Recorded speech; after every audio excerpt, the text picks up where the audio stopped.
There are moments in life that split time in two, before and after. Moments where everything you thought was safe, predictable, normal, shatters like glass under your feet. For me, that moment came on Christmas morning, when my father walked through the front door with a smile on his face and blood crusted across half of his head. This is a true story, my story, and it's about the kind of horror that doesn't need ghosts or monsters, because sometimes the most terrifying things are the ones that happen in plain sight, in our own homes, to the people we love most. This is the story of the Christmas morning I'll never forget. Christmas has always been my favorite time of year. There's something about it, the warmth, the lights strung up across the porch railing, the smell of cinnamon and pine needles filling every corner of the house. It's supposed to be safe. It's supposed to be perfect. That morning started like any other Christmas. The sun hadn't fully risen yet, but the sky was that soft, pale blue that comes just before dawn. Inside the house, everything was exactly as it should be. The tree stood in the corner of the living room, decorated with mismatched ornaments collected over decades. Some handmade by me when I was a kid, others bought on clearance years ago. Colored lights blinked in slow rhythm, casting gentle shadows across the walls. The kids were awake. Of course they were. My nieces and nephews had been up since 5:30, their little feet pounding across the hardwood floors, their voices high-pitched with excitement. They gathered around the tree like it was a shrine, eyes wide, hands trembling as they pointed at the wrapped presents stacked beneath the branches. "Can we open them yet? Can we? Please." "Not yet," I said, smiling despite the exhaustion pressing down on my shoulders. "We have to wait for Grandpa." Grandpa, my dad, the man who always played Santa, who handed out gifts one by one with exaggerated ceremony, who made Christmas feel like magic even when we were adults. He was supposed to be here by now. He'd stayed out in the camper the night before, his usual spot when he'd been drinking and didn't want to disturb anyone in the house. He'd done it 100 times before. It was normal, but something about that morning felt off. I couldn't put my finger on it at first. Maybe it was the way the air felt heavier than usual, or the way the coffee tasted too bitter on my tongue.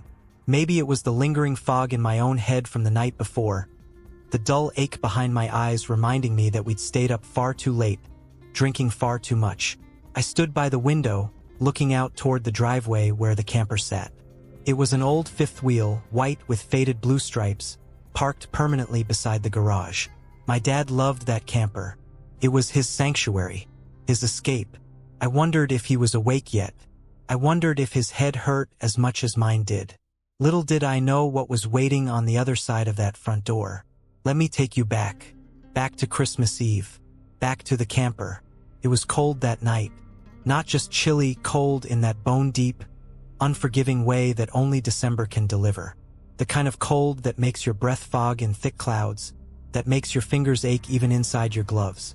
The wind cut across the driveway in sharp gusts, rattling the bare branches of the trees overhead. But inside the camper, it was warm, almost too warm. The little propane heater hummed in the corner, glowing orange, filling the cramped space with dry, stale heat. The kind of heat that makes you sleepy, that makes your eyelids heavy and your thoughts slow. My dad and I had been out there for hours. It had started innocently enough, just a couple of beers after dinner, a chance to catch up away from the chaos of the house. But one beer turned into two, then six. We'd switched to whiskey somewhere around 9 o'clock. Jack Daniels in those red plastic cups that always seemed to appear at family gatherings. We talked about everything and nothing. Old stories, stupid jokes. He told me about his work, about the projects he was planning for the new year, about how proud he was of the grandkids. His words came slower as the night went on, his sentences running together, his laughter getting louder and sloppier. I should have stopped him. I should have stopped myself. But it was Christmas Eve, and it felt good to relax, to let go, to forget about responsibilities for a few hours. "You remember when you were little?"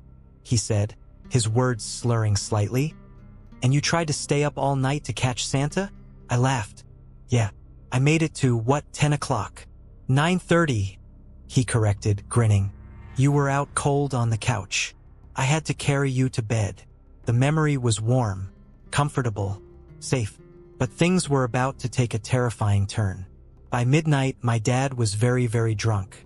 Not just tipsy, completely gone. His eyes were glassy, unfocused. He was leaning back in the booth seat, his head lolling against the cushion, his speech nearly incomprehensible. I was in rough shape myself, but I could still walk. I could still think, mostly. "I'm gonna head in," I told him, standing up carefully. The camper swayed slightly beneath my feet, or maybe that was just me. "You should probably get to bed too, Dad." He waved me off with a lazy hand. Yeah, in a minute. "Seriously, you're wrecked." "I'm fine," he mumbled, his eyes already closed. "Just gonna rest here for a second." I hesitated. Part of me knew I should make sure he got inside safely, but another part of me, the tired, drunk part, just wanted to collapse into my own bed. He'd done this before. He'd be fine. He always was. "All right," I said. "Merry Christmas, Dad." "Merry Christmas," he murmured. I climbed out of the camper into the freezing night, pulling my jacket tight around my chest. The wind bit at my face as I stumbled across the driveway toward the house. Behind me, the camper sat silent and dark, except for the faint glow of the heater through the window. I didn't look back. I should have looked back. What happened next, I only learned about later, but I've replayed it in my mind 1,000 times since then, filling in the details, imagining every horrifying second. My dad sat there in the booth for a while after I left. How long exactly, I don't know. Maybe 10 minutes. Maybe 30. Time moves strangely when you're that drunk. Eventually, he decided to move. He tried to stand up. And that's when everything went wrong. His legs didn't work the way they were supposed to. His balance was gone. His coordination was non-existent. He rose from the seat, swaying, and took one unsteady step forward. Then he fell. Not backward. Not sideways. Forward. He pitched forward like a tree being cut down. His body completely limp. His arms too slow to catch himself. His head struck the camper wall near the floor with a sickening hollow thud. The kind of sound that echoes, that reverberates through metal and wood and bone. He didn't get back up. Imagine it. A grown man, unconscious or semi-conscious, crumpled on the floor of that tiny camper. His head pressed against the wall, or maybe even partially through it, wedged into the gap between the paneling and the frame. Blood beginning to seep from the wound, trickling down his temple, matting in his hair. The heater still humming, the darkness still pressing in. And his wife, my stepmother, was there. She'd been in the back bedroom the whole time, half asleep, annoyed by the noise of our drinking. She heard the crash. She must have. The camper isn't that big. She came out. She saw him, and she did nothing. Maybe she was angry. Maybe she figured he deserved it for getting so drunk. Maybe she was just too tired to care. I don't know. I'll never understand it. But she left him there. She went back to bed and left my father lying on the floor with his head against the wall, bleeding, vulnerable, alone. He could have died that night. A head wound like that, combined with that level of intoxication, it's a perfect recipe for disaster. He could have had a concussion, a brain bleed. He could have choked. He could have stopped breathing. He could have slipped into a coma and never woken up. And no one would have known until morning. The thought of it, of him lying there in the dark, hurt and helpless, while I slept soundly in the house 50 feet away, it makes my stomach turn. It makes my hands shake. It fills me with a cold, creeping dread that I can't fully describe. Because I left him. I walked away. What happened next still haunts me. The front door opened at 7:45. I was in the kitchen, pouring my second cup of coffee, trying to shake off the fog in my head. The kids were still gathered around the tree, growing more impatient by the minute. "Is Grandpa coming?" one of them asked. "Yeah, he'll be here soon," I said, forcing a smile. And then I heard it, the sound of the door opening, the creak of the hinges, footsteps in the entryway. "Merry Christmas, everybody." My dad's voice, cheerful, loud, normal. I turned around, relief washing over me. "Hey, Dad," finally. The words died in my throat. He stood there in the doorway, still wearing his jacket from the night before, his hair sticking up at odd angles. He was grinning, that big, goofy grin he always had on Christmas morning. But his face was covered in blood. Not a little blood, not a small cut. His entire right temple was caked in dark, dried blood that had run down the side of his face, streaking across his cheek, staining the collar of his shirt. There was a fresh, angry gash above his eyebrow, still oozing slightly, and he had no idea. "Ready to open some presents?" he said, his voice bright and happy, completely oblivious. Time seemed to stop. My heart slammed against my ribs. My breath caught in my chest. The kids hadn't seen him yet, they were still focused on the tree, but they would in about 3 seconds. And when they did, Christmas would be over. The magic would shatter. They'd see their grandfather covered in blood, and they'd be terrified, traumatized, scarred. I had to move. I had to do something. "Dad," I said, my voice cracking slightly. "Hey, can you come here for a second?" "What's up?" he said, still smiling. "Just come here, to the kitchen." He walked toward me, confused but compliant. As he got closer, I could see the wound more clearly. It was deep, jagged. The skin around it was swollen and bruised, already turning purple. How was he standing? How was he smiling? How did he not feel this? My stepsister, my dad's stepdaughter, a registered nurse, was in the hallway. She saw him at the same moment I did. Her eyes went wide. Her face went pale. We locked eyes. She knew. I knew. We had maybe seconds before this situation spiraled completely out of control. "Hey kids," I said, my voice too loud, too forced. "Who wants to help me get the candy canes from the kitchen?" They looked up, momentary distraction flickering across their faces. "But Grandpa's here," one of them said. "I know. He'll be right there. Just give us 1 second, okay? We have a surprise." It was weak, flimsy, but it worked barely. My stepsister moved fast. She grabbed my dad by the arm, her voice low and urgent. "Dad, bathroom. Now." "What? Why?" He still looked confused, happy, clueless. "Just trust me. Come on." She practically dragged him down the hallway toward the bathroom, moving quickly, keeping his face turned away from the living room where the kids sat. I stayed behind, my heart pounding, my hands trembling.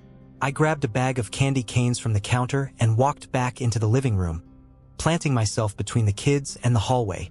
"Okay, everyone gets 2, I said, my voice shaking slightly. "Pick your favorites." They swarmed me, chattering, grabbing at the candy.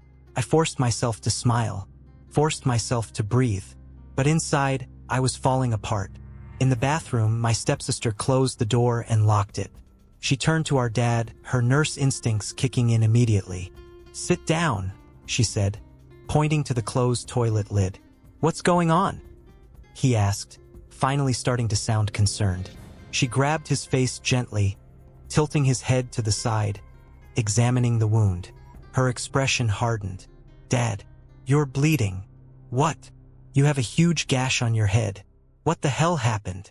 He blinked, reached up to touch his temple, pulled his hand away and stared at the blood on his fingers like he couldn't quite process what he was seeing.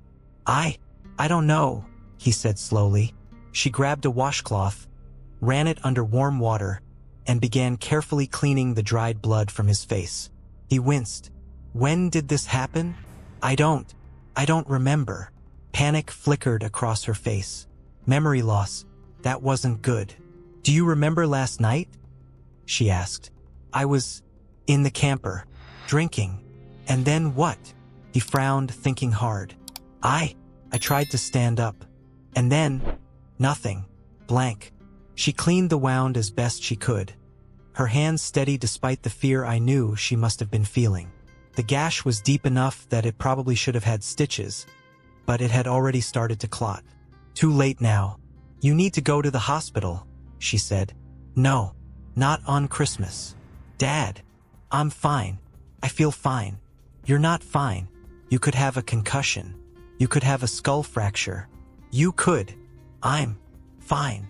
The The stubbornness in his voice was unmistakable. She sighed, frustrated, terrified, but knowing she couldn't force him. "Then you're staying with me all day," she said. "And if you show any signs of confusion, dizziness, nausea, anything, you're going to the ER. Understand?" He nodded. Slowly, she finished cleaning him up, covered the wound with gauze and medical tape, and helped him put on a clean shirt. By the time they emerged from the bathroom, he looked almost normal. Almost. But I knew, and she knew, and we'd carry that knowledge with us for the rest of the day. The rest of Christmas morning passed in a strange, surreal fog. We opened presents. We smiled. We laughed. The kids were happy, oblivious, their innocence intact. But I couldn't stop watching my dad. Couldn't stop cataloging every small movement, every blink, every word, searching for signs that something was wrong, that something was worse than we thought. My stepsister stayed close to him the entire time, her medical training keeping her hypervigilant. She asked him questions every 30 minutes, testing his memory, his orientation, his cognition. "What day is it? Christmas. What year?" He answered correctly, every time, but I could see the fear in her eyes, the knowledge that we'd gotten lucky, that this could have ended very, very differently. It's been years since that Christmas morning, but I still think about it, often. I think about how close we came to disaster, how easily my father could have died in that camper, alone, bleeding, unconscious, how a single fall, one stupid, drunken fall, nearly stole him from us. I think about the fragility of life, how quickly things can change, how the difference between a normal Christmas morning and a nightmare is sometimes just a matter of inches, of seconds, of luck. I think about the guilt, the crushing weight of knowing that I left him there, that I walked away when he was too drunk to take care of himself, that I chose my own comfort over his safety. I tell myself that I didn't know, that I couldn't have known, that he'd done this 100 times before and been fine. But it doesn't help. Because the truth is, I should have made sure. I should have helped him inside. I should have checked on him. And I didn't. I also think about my stepmother. About the fact that she saw him fall, saw him bleeding, and chose to do nothing. I don't know if I'll ever understand that. I don't know if I'll ever forgive it. But more than anything, I think about the kids. About the innocence we managed to protect that morning. About the Christmas memories they got to keep, untainted by trauma and fear. That, at least, is something. There's something about the holidays that brings out both the best and worst in people. The pressure to be happy, to be together, to make everything perfect. It can be overwhelming. And when you add alcohol to the mix, when you add exhaustion and stress and old family dynamics, things can spiral quickly. People drink more during the holidays. They push themselves harder. They ignore warning signs because they don't want to ruin the celebration. And sometimes that denial, that insistence on keeping things normal, becomes dangerous. My father could have died that night, not from malice, not from violence, but from a combination of bad decisions, bad luck, and the quiet, insidious danger of being too drunk to protect yourself. It's not dramatic. It's not cinematic, but it's real, and it happens more often than you'd think. Every Christmas morning since then, when I see my dad walk through the door, healthy, smiling, clean, I feel a wave of relief so intense it almost makes me dizzy, because I know what the alternative looks like. I know how close we came, and I know that not everyone is as lucky as we were. That Christmas changed me. It changed the way I think about drinking, about safety, about responsibility. I don't drink like that anymore. And when I'm with family, when we're all together and the drinks start flowing, I pay attention now. I watch. I make sure people get home safe. I make sure no one is left alone when they're vulnerable. Because I know what can happen. I know that the people we love, the people we assume will always be there, can be taken from us in an instant. By something as simple as a fall. As mundane as a drunken stumble. Life is fragile, far more fragile than we like to admit. And the holidays, those times when we're supposed to feel safest, most connected, can sometimes be when we're most at risk. There's one image from that morning that I can't shake. That visits me sometimes late at night when I'm trying to fall asleep. It's the image of my father lying on that camper floor, head against the wall, blood trickling down his face, alone in the dark, helpless, the heater humming, the wind howling outside, no one coming to help. I wasn't there. I didn't see it, but I've imagined it so many times that it feels like a memory, and it terrifies me because it reminds me that the people we love are human, vulnerable, mortal, and that sometimes the scariest moments aren't the ones filled with monsters or ghosts. They're the ones where we realize just how easily we can lose the people who matter most.